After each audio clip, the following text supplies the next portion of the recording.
सध्या भारत पाकिस्तान या देशात वाढत्या तणावाची परिस्थिती पाहता आपले सैनिक सीमेवर डोळ्यात तेल घालून आपल्या रक्षणासाठी लढत आहे। सैनिकांचे मनोबल वाढवण्यासाठी देशभक्त कोपरगावकरांच्या वतीने भव्य तिरंगा मशाल रॅली बुधवार दिनांक 14 मे रोजी आयोजित करण्यात आली असून या रॅलीमध्ये कोपरगाव शहरातील सर्व जाती, धर्म, पंथ, संघटना, पक्ष आणि सर्व नागरिकांनी भारतीय म्हणून एकत्र सहभागी होण्याचे आवाहन कोपरगावकरांच्या वतीने करण्यात आले आहे।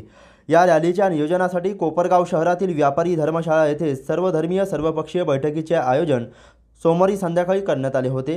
या बैठकीमध्ये हा निर्णय झाल्यानंतर समाज माध्यमांवर या रॅलीच्या नियोजनाचे मेसेज व्हायरल होत आहे।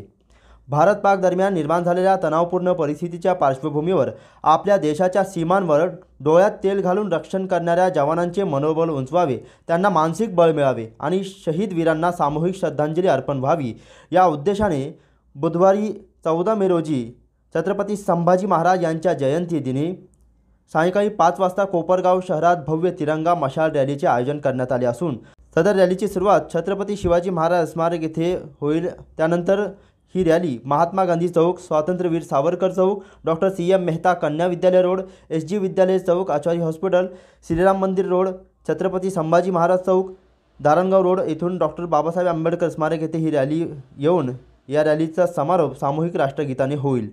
या रॅलीमध्ये विद्यार्थी, महिला, व्यापारी, डॉक्टर, शिक्षक, अधिकारी, पोलीस, वकील, पत्रकार आणि प्रत्येक राष्ट्रप्रेमी नागरिकांनी सहभागी होणे हीच खरी देशसेवा ठरणार आहे असे आवाहन आयोजकांनी केले। पावसाचे आगमन झाले तरीही रॅली ठरलेल्या वेळेवरच पार पडेल असे देखील सोशल मीडियावर व्हायरल झालेल्या पोस्टमध्ये नमूद करण्यात आलेले आहे। त्यामुळे कोपरगावकरांनी मोठ्या संख्येने उपस्थित राहण्याचे आवाहन आयोजकांच्या वतीने करण्यात आले आहे। प्रतिनिधी मोबिन खान, माय न्यूज, कोपरगाव।